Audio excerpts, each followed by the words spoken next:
പ്രമാദമായ Palathayi POCSO കേസിൽ BJP. നേതാവും അധ്യാപകനുമായ K Padmarajan കുറ്റക്കാരൻ.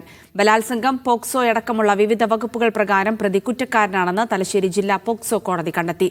രക്ഷിതാവാകേണ്ട അധ്യാപകനിൽ നിന്നും നേരിട്ട ദുരനുഭവം കുറ്റത്തിന്റെ കാഠിന്യം കൂട്ടുന്നതായി കോടതി നിരീക്ഷിച്ചു. പത്മരാജനുള്ള ശിക്ഷ നാളെ വിധിക്കും.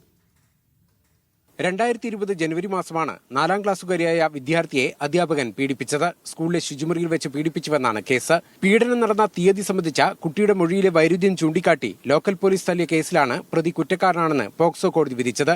രക്ഷിതാവാകേണ്ട അധ്യാപകനിൽ നിന്ന് നേരിട്ട ദുരനുഭവം കുറ്റത്തിന്റെ കാഠിന്യം കൂട്ടുന്നതായി കോടതി നിരീക്ഷിച്ചു.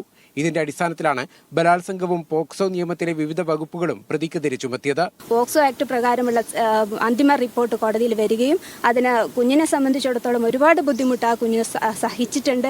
അവർക്ക് കിട്ടിയ ഏറ്റവും വലിയ നീതിയാണ് ഇത് എന്നാണ് ഈ ഒരു ജഡ്ജ്മെന്റിനെ പറ്റി പറയാനുള്ളത്. ലോക്കൽ പോലീസിന് പിന്നാലെ ക്രൈംബ്രാഞ്ചും കുട്ടിക്കെതിരെ റിപ്പോർട്ട് നൽകിയിരുന്നു. ഒടുവിൽ കുടുംബം നടത്തിയ നിയമ പോരാട്ടത്തെ തുടർന്നാണ് കേസിൽ നിർണായകമായത്.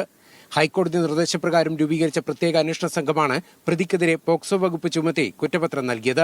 നമ്മൾ തളിപ്പറമ്പ് ഡിവൈഎസ്പി ആയിരുന്ന ടി.കെ. രത്നകുമാറിന്റെ നേതൃത്വത്തിലുള്ള ഒരു അന്വേഷണ സംഘത്തെ വെച്ചുകൊണ്ടാണ് അദ്ദേഹമാണ് ഈ കേസിൽ വളരെ മാന്യമായ അന്വേഷണം നടത്തുകയും ഇതിൽ യഥാർത്ഥ കുറ്റക്കാരനാണെന്ന് കണ്ടെത്തുകയും അതിനു വേണ്ടിയിട്ട് ആ ഒരു സത്യസന്ധമായ നിലപാട് സ്വീകരിച്ച പോലീസ് ഉദ്യോഗസ്ഥന്മാർ കുറേയുണ്ട് ഈ വിഷയത്തിൽ. 2020 മെയ് മാസം തുടങ്ങിയ നിയമ പോരാട്ടത്തിനൊടുവിലാണ് ബി.ജെ.പി. തൃപ്പങ്ങോട്ടൂർ പഞ്ചായത്ത് പ്രസിഡന്റായ കുനിയിൽ പത്മരാജൻ കുറ്റവാളിയാണെന്ന് കോടതി കണ്ടെത്തിയത്.